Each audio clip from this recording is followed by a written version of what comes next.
Hello, welcome to WorkRise Shorts. I am Molly Scott. I'm a Principal Research Associate here at the Urban Institute. Today I'm here on behalf of WorkRise, which is a research to action network focused on jobs, workers, and economic mobility hosted here at the Urban Institute.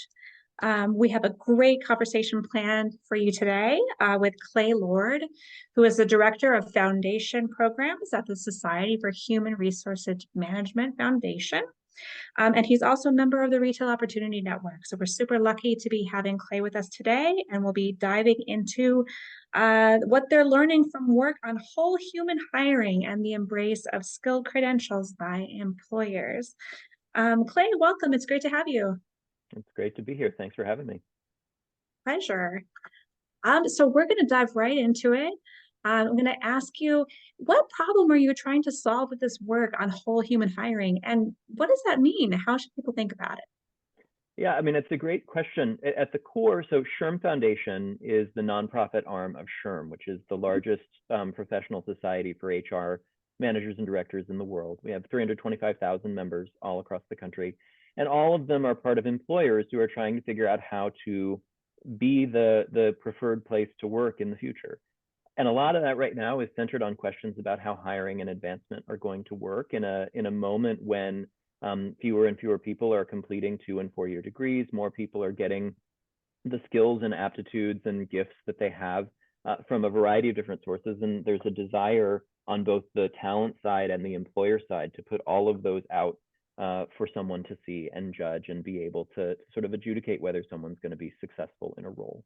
And so what we know is that a lot of different other bodies, other people, educators, funders, people who have been on the service side of things, government, have been trying to implement skills-based hiring or skills-first hiring and retention practices. But the adoption rate at the employer level has been quite low. And that is a major issue because you can't build a big, beautiful car and not have anyone drive it. That sort of defeats the purpose of building the car. And so our mission in all of this is to make it as easy as possible to identify the barriers that are keeping employers from making these steps happen, and to make it as easy as possible for them to move past those barriers so that we can sort of hit a tipping point in both hiring and advancement where skills first strategies are the norm rather than the exception. Okay. And so how did you go about doing that? How are you accelerating adoption and knowledge of businesses about these kinds of practices? Well, we're working on a variety of different efforts to do that, and they're all centered around three core challenges that employers say they face. The first is that the ROI for shifting to a skills first mindset is a little bit murky for employers right now. There's not a lot of great data that says that it's really an efficacious thing to do. There's a perception and sometimes a reality of a significant risk that comes into the amount of shift that's necessary to make that happen. There's a feeling that this is something radical as opposed to something that is sort of incremental and natural. That's the first one. The second one is that there are so many different options that are alternatives to 2 and 4 year degrees that it's very hard to sort of move in a direction that sort of unpackages and atomizes everything and feel like you're going to be able to succeed at your job. So with over 1 million credentials out there and 60,000 providers of credentials, and not a great way of adjudicating the quality of a candidate who stacks up a bunch of credentials and say that they're qualified for a job, employers are sort of struggling.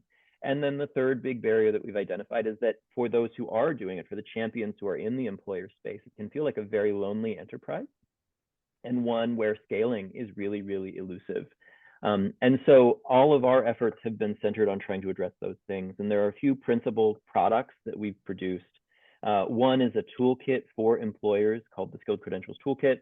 And that stacks up 12 different strategies that are very incremental, measurable, and manageable that employers can use to take a first step in terms of skills first hiring and retention strategy adoption.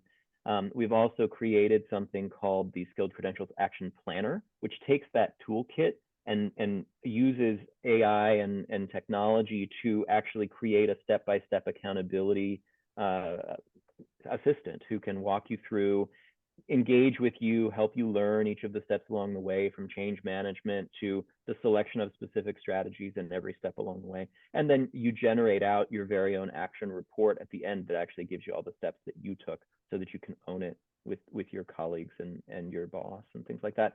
And then particularly with funding from Walmart, we have created a microsite called Reimagining the Resume that is about educating employers about emerging technologies like learning and employment records, where, again, there's been a ton of work going on in learning and employment records for 5 or 10 years, but the uptake and even knowledge about what an LER is Mhm. almost none on the employer side. And so Mhm. we're basically trying to create enterprise level products that people at employers of all sizes all across the country can access so that they can feel confident to take that first step, and they can understand what taking that first step means and how to measure whether they're succeeding at it.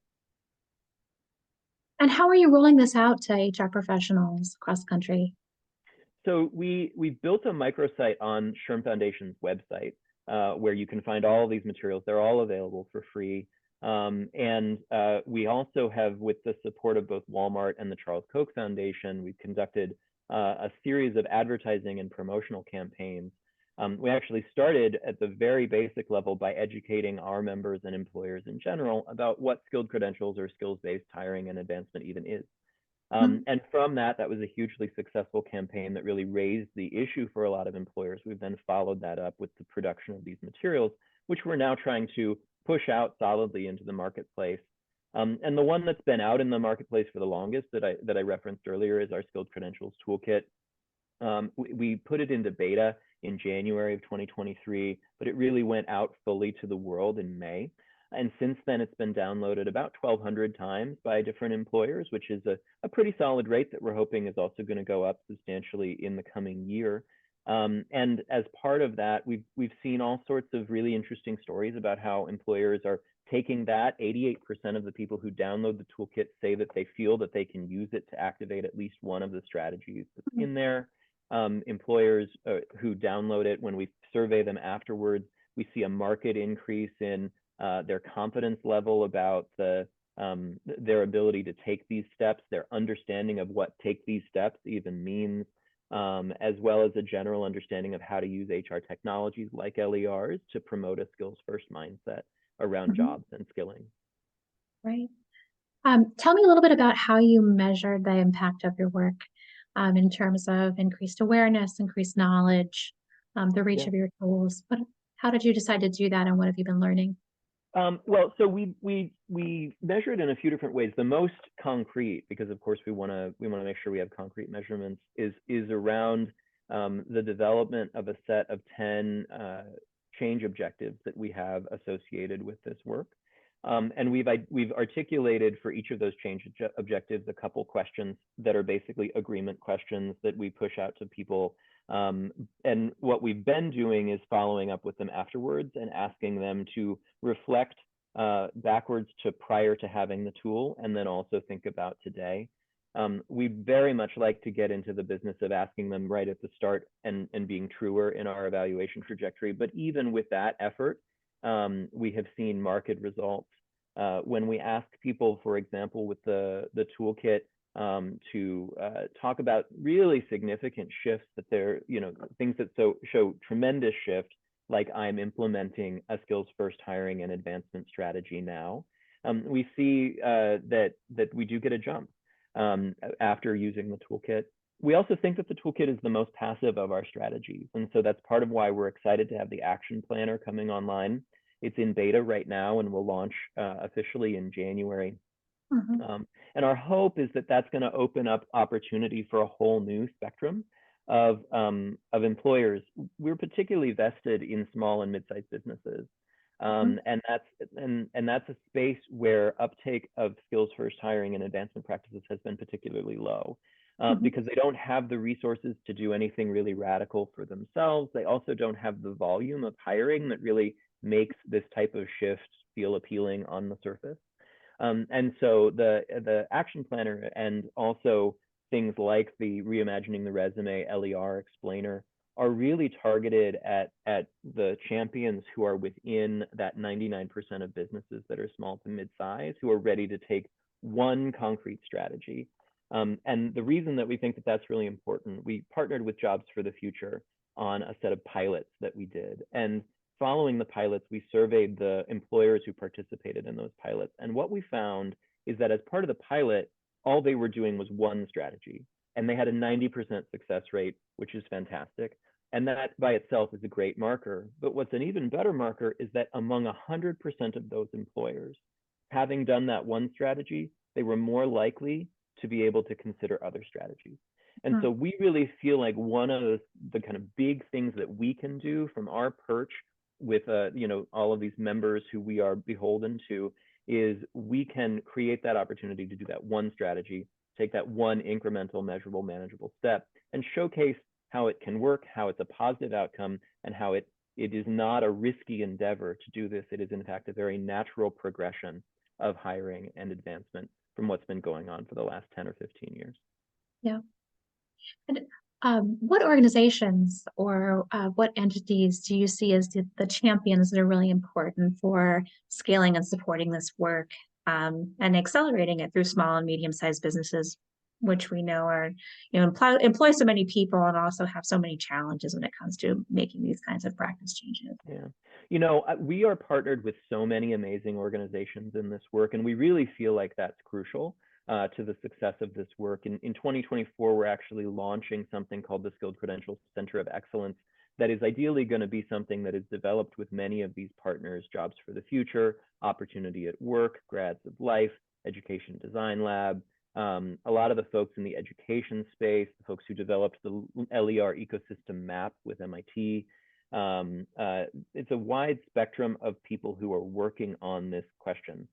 What we think is also crucial, though, and we're in partnership with a couple employer-specific focused organizations like the U.S. Chamber of Commerce Foundation and the Business Roundtable on this question, is that for the last 10 years, amazing work has been happening, and the bulk of it has not been happening with sufficient engagement of employers. And if the employers are one of the two end users, the other being talent, then if we really want this movement to go anywhere, we got to figure out how to get employers in the room. So actually this week, in conjunction with the Retail Opportunity Network, we're hosting a convening of about 120 partners, half of whom are employers from Arkansas, the other half of whom are drawn from national audiences of researchers, funders, technology providers, educators, et cetera. And the main question of that convening is, how do we drive employer adoption on skills? And I can't wait to hear how it goes and to generate the report out of that. I think that if we move into 2024 with a better sense of how we can collaborate together to get employers to move from thinking it's a good idea to feeling like they can act to adopt skills-first hiring and retention practices, then we can really accelerate the pace at which we move towards that tipping point that we're all aiming at. That's exciting. Yeah, I'm excited about it. I think it's crucial. Thank you so much for joining us today. It was really great for you to share a little bit about your work. Can't wait to see what the next phase looks like. Thank you. Thanks, everybody.